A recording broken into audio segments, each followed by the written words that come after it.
Tennessee This Week from WATE's 6 on Your Side starts now. Hello and welcome to Tennessee This Week. I'm Bo Williams. Brian Bivens has now been hired as the interim director of the Richard L. Bean Juvenile Detention Center. County leaders have been scrambling, as a lot of you know, to find new leadership for the facility after 2 employees were fired in apparent retaliation for reporting problems. Knox County Mayor Glenn Jacobs previously said one of those employees was the facility's only nurse. After this all came to light, Superintendent Bean announced that he would retire in August. In a statement, he said his intent to retire was sped up by Jacobs' loss of confidence. We're joined now by Interim Director Brian Bivens. First of all, thanks so much for coming in and talking with us. We were talking before we went on the air. You've got a lot on your plate, that is for sure, right now in a very short amount of time. Before we jump into everything that you've got ahead of you here, for those people that don't really understand, I know you used to work with the sheriff's office, and you were with, we'll call it the adult jail. Okay. What's the difference when you talk about the juvenile center here that people need to know about, but that maybe they don't understand? There's several differences. I think number one is the standards themselves. There's some specific standards when it comes to the education side of things that are required, use of force, and some other policy differences of that nature. And then just the programming as well. Different types of programs for adults versus juveniles, things of that nature.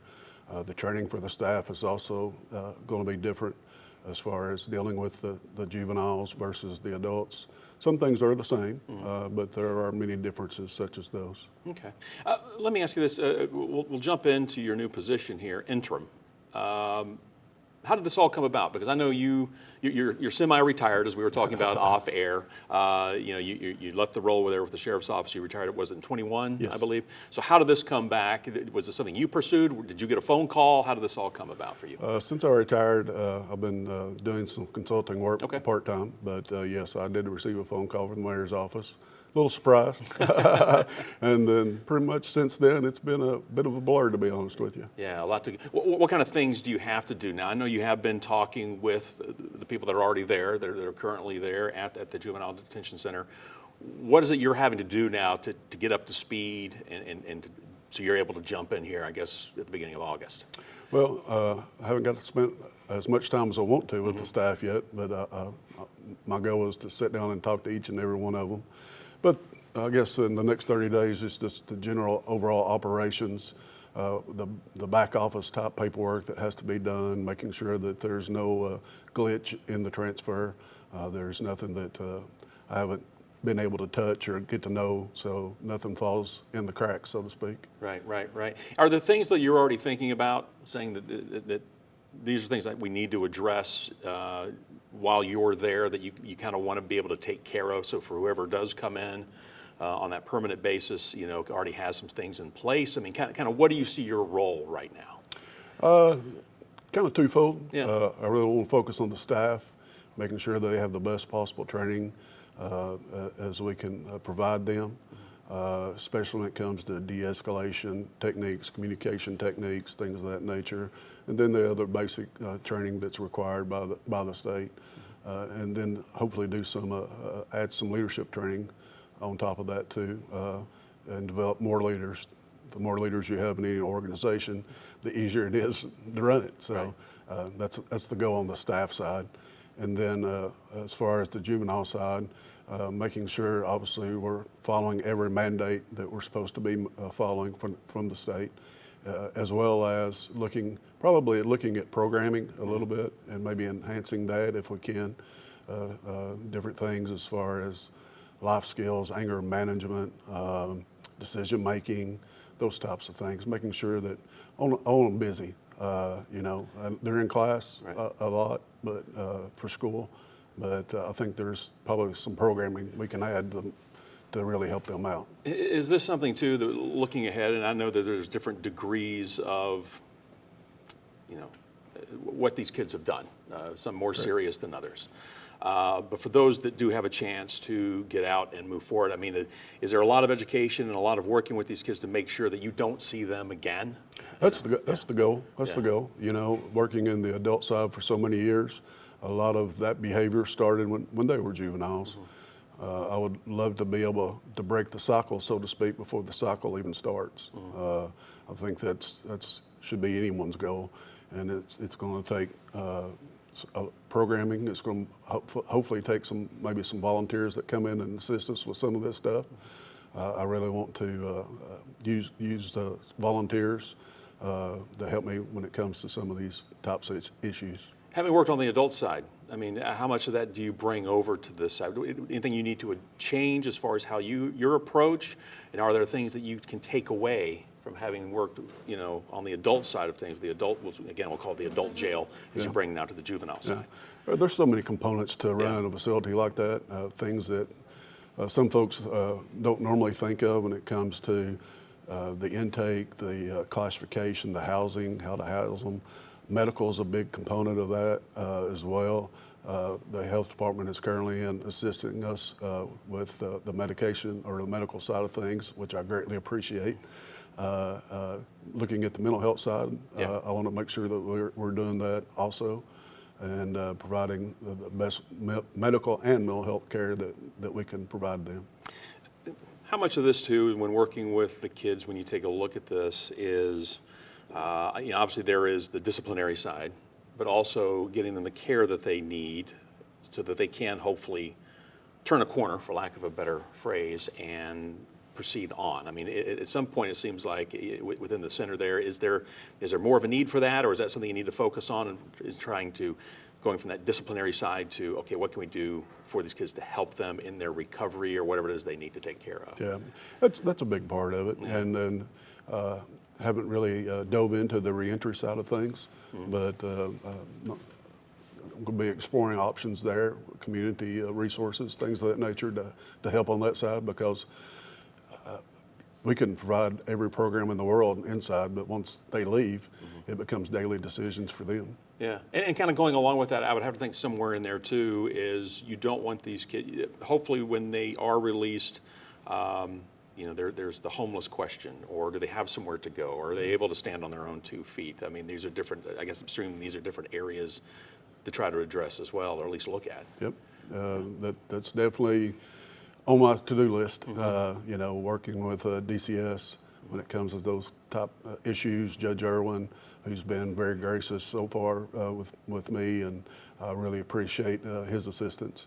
He was one of the very first people I met with, and we'll definitely be having additional conversations when it comes to those top issues. When you were, working with the sheriff's office, and you were looking at, and you say, I guess it's the rap sheet, but you see the long list. If you go back and saw like an adult who, they had been in and out of different types of centers since, pre-teens. Yeah.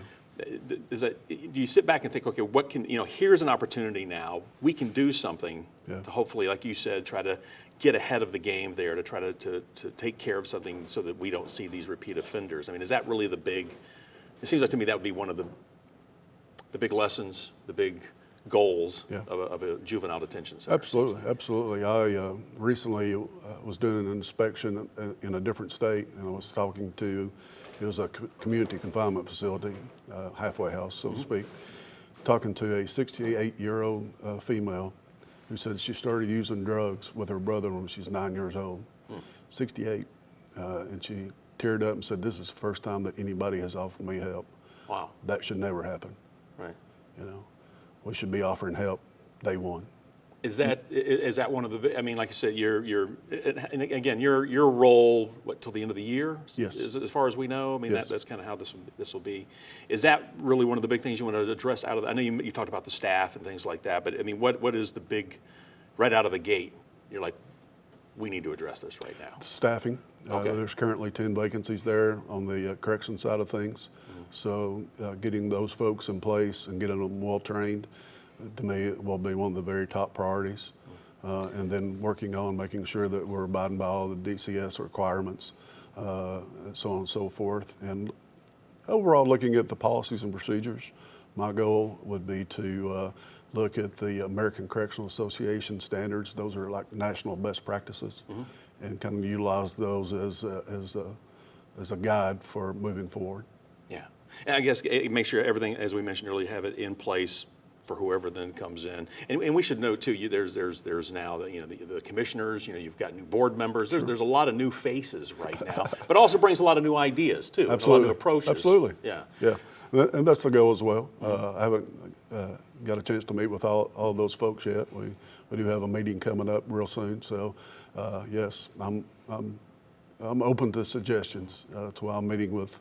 I've had a ton of meetings so far, and got several more coming up. So I want ideas. I want suggestions. What's working good now, and what can we improve? Yeah. You hear a lot of people when they go into something like this, it's a marathon. It takes time. For you right now, it's more like a sprint. Seems that way. Seems that way, yeah.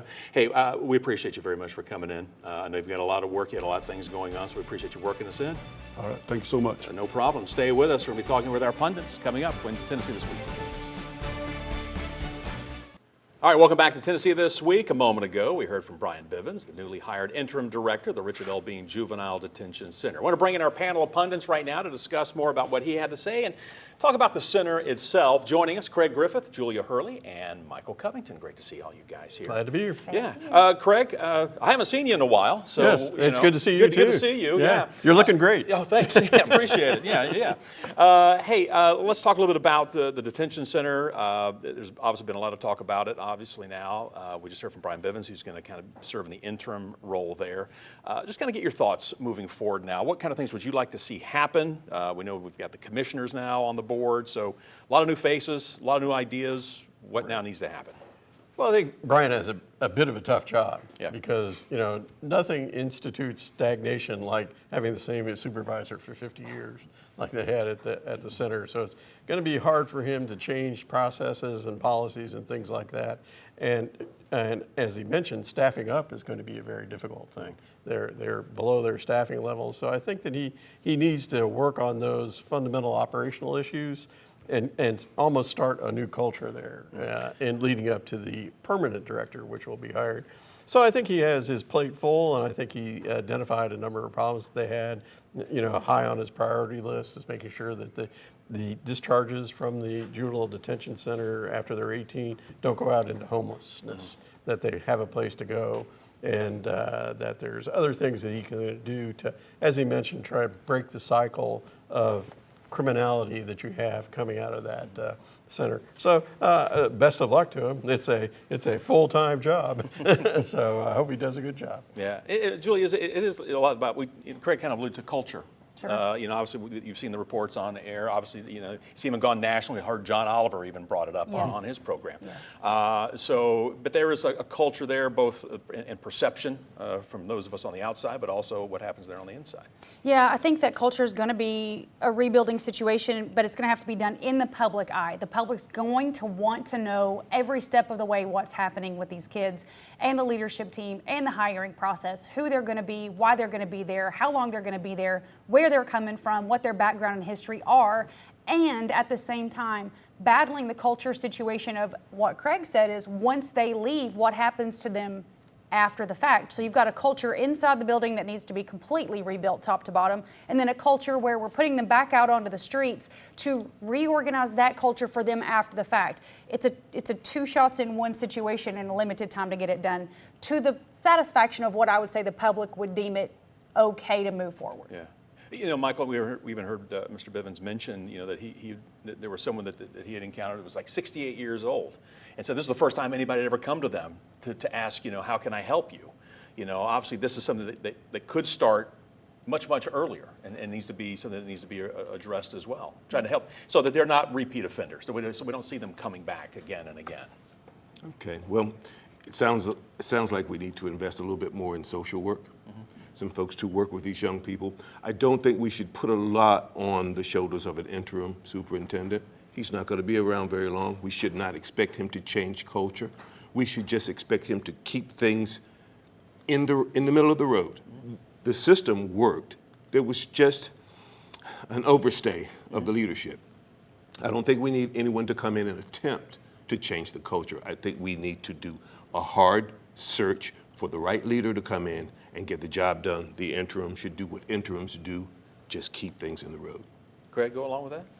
Sure. I mean, he's not going to turnaround. Right. He's not going It's to a short amount of time, right. implement programs that are going to do away with drug addiction or violence reduction. But you can get things. Do you have time to get stuff pointed in the right direction? You can get things pointed in the right direction, but on the other hand, the new permanent director that's going to come in is going to have his own thoughts on how those things are supposed to be done, how they should be done. So, Michael's right a lot.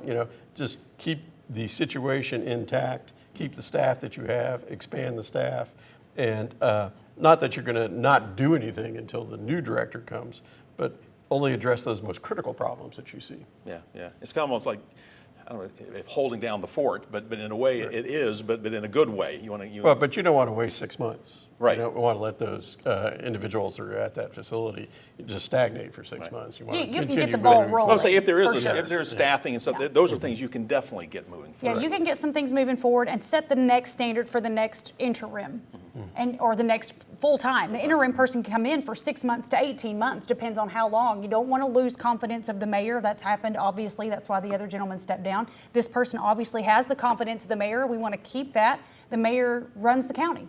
We want to make sure that relationship stays solvent, especially with the commission for the funding issues and again, the down the line what's going to happen. So the interim can start the process and really set the standard, and we look forward to seeing what that growth is going to look like. You kind of mentioned too, and Michael, I was going to ask you to follow up on this. Julie, you kind of mentioned, I guess transparency would be a good rule, a word to bring out as we move forward here with the center. You kind of go along with that. I mean, obviously more transparency, people better understanding of what's happening, who's running things, what's going on. I go back to social work. Yeah.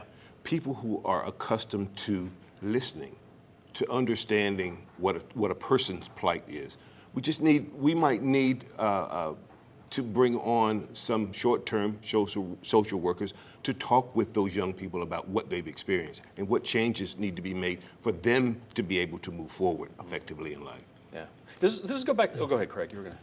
Well, in my work with adult homelessness, I noticed that the people that succeed the most in changing their life around and finding a stable, permanent, supportive housing are ones that have case managers at the various agencies in town. And I don't know that much about the program there at the Juvenile Detention Facility, but case managers or more case managers would be a great suggestion that I would have for Mr. Bivens. Is this more too of the general public looking at this and saying, yes, we have wide range of crimes that have been committed. There are some very serious crimes that are being dealt with here that some of these kids have committed. And there's some that are not as maybe not even violent, but just, I'll call them minor crimes. But sometimes I think we look at this and we're like, okay, that's over there. I'm over here. I'm going to go do we don't think about it, and helping to assist or things that the public can do. But is that something, it kind of goes back to the transparency thing. Do we need to be more involved? Have a voice, speak up. We have a voice. Sure that some of They're these elected kids, officials. Right. They need to be more involved in the processes what's of going the on. conversation and get that message out. I mean, the elected officials are elected for a reason. It's to do the oversight committees, and the commission is elected to do this, and the mayor is elected to do this. If it's gotten this bad, like I said 2 shows ago on this is not a first-time problem. It's just the first time it's gotten so bad the public found out about it. Yeah. This has been a systemic issue. It needs to be addressed. It's going to take a long time to do. I look forward to seeing what the transparency to the public on changing that's going to be. Yeah. Michael, any thoughts over there? Well, I think both of my panelists are on point. What's important is making sure that we get these young people on a path to the best life they could possibly live. And so case managers, social workers, the county commission, providing the real oversight that's been needed. And I'm pretty sure with that group that they put together, there will be oversight. So I think we're in the right direction. I think that the public can be confident that the mayor put us on the right course. Yeah. And with so many new faces now, Craig, I mean, it does give the opportunity now for some new ideas. Even though I know Larson J says he wants to see different people eventually on the board, not all commissioners. We will have a permanent director in place. But even right now, there is that opportunity. Right, and I think that members of the board need to turn over, because I think one of the real problems we had with the center was the fact that Mr. Bean, in essence, co-opted a member of his boards. He said he has said to the media that they were all my friends. So there seemed to be a serious lack of oversight there, and steps need to be taken to make sure that that doesn't occur again, and that there's more of a rotation in those board members, so that the new permanent director is answering questions that the board asks, not telling the board what to do. Anything else to add on that? I agree to that 100%. The mayor should select 2, the county commission should select 3. That's the way it should move. Okay, and on that, we're going to move forward as well. We're going to be right back with more of Tennessee this week. We have several other topics we do want to address with our panel of pundits, and we'll give them a chance to catch their breath. We'll let you have a chance to catch your breath as well. We'll be right back after this. Welcome back. President Trump has now nominated 4 people to serve on TVA's board of directors. Lee Beeman, Jeff Haygood, and Mitch Graves are from the state of Tennessee. Randall Jones is from Alabama. If confirmed by the Senate, the new appointments would restore a quorum to the TVA board. Now, the TVA board has been without a quorum since April, when then board chair Joe Rich was fired. The president has fired a total of 3 TVA board members this year. Now we have some new faces on the board. So let's bring our panel of pundits back in here for a moment. Michael, I'm going to start with you on the far end, just to kind of get your thoughts to see how all of this has played out. Where do you think things stand right now as we try to move forward? Well, I think President Donald J. Trump got exactly what he wanted. He wanted to get rid of the 3 board members that were on TVA's board. I said it on this show. When he gets who he wants, he will make it so that a quorum can be had on TVA's board. We have that now. I'm still amazed that the head of the TVA's board makes $1.2 million. I can't get past that. They owe us a lot. And hopefully, with the president giving them the stick and telling them, we need you to get these things done to sustain TVA, I think it's going to happen. Julia, I see you kind of nodding along with them there. I agree. I'm very lucky to know 2 of the 3 people from the state of Tennessee personally that have been appointed. I think that's something that's really relevant. I think a lot of people in Knoxville will definitely know a couple of these names, and it adds a personal touch to it. Somebody you can actually call and have discussions with, somebody you can reach out to and give your opinions to. I think that's definitely been a change. I see $1.2 million as a chair of a board, a little bit of a substantial paycheck. So that does come with some responsibility, considering the fact that we are technically in an energy crisis all across the country, with a lot of things being added to the state of Tennessee, like some of the power plants and things like that. It's still not enough to account for over $1 million salary to sit on that board and run it. So I'm looking forward to seeing what happens moving forward with TVA, hoping that we get some relief for the people who need it most, especially in this energy situation that we're seeing. But I am very excited to see that people from Tennessee are being appointed to make these decisions. We're a very conservative state fiscally, and I think that policy is running through the presidential offices. So, Craig, do you go along with your 2 cohorts here? Do you have any concerns? First of all, I don't think the chair of the board makes $1.2 million. I think it's the president of TVA, who I believe is the highest paid federal employee in the entire country. But the moves kind of confused me to a degree.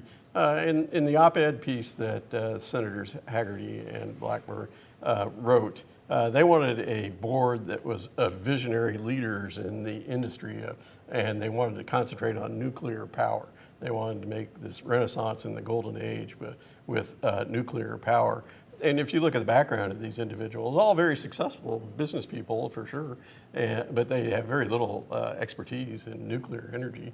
I think that the reason that they were put on the board is to accomplish what the senators asked for in that op-ed, is removal of the president of Tennessee TVA, Mr. Mull, who was appointed shortly before the quorum was lost on the board. And I think they're advocating for his removal, even though he does have extensive experience in nuclear operations and facilities and management. So it'll be hard pressed to find somebody with that experience. But I think that will be, as soon as they're confirmed by the Senate, which could be months, I think you'll see a movement to remove that individual from the presidency at TVA and get someone that's beholding more to the senators and to the current administration in that position that will move forward on nuclear energy. Julia, do you go along with what Craig's saying, or?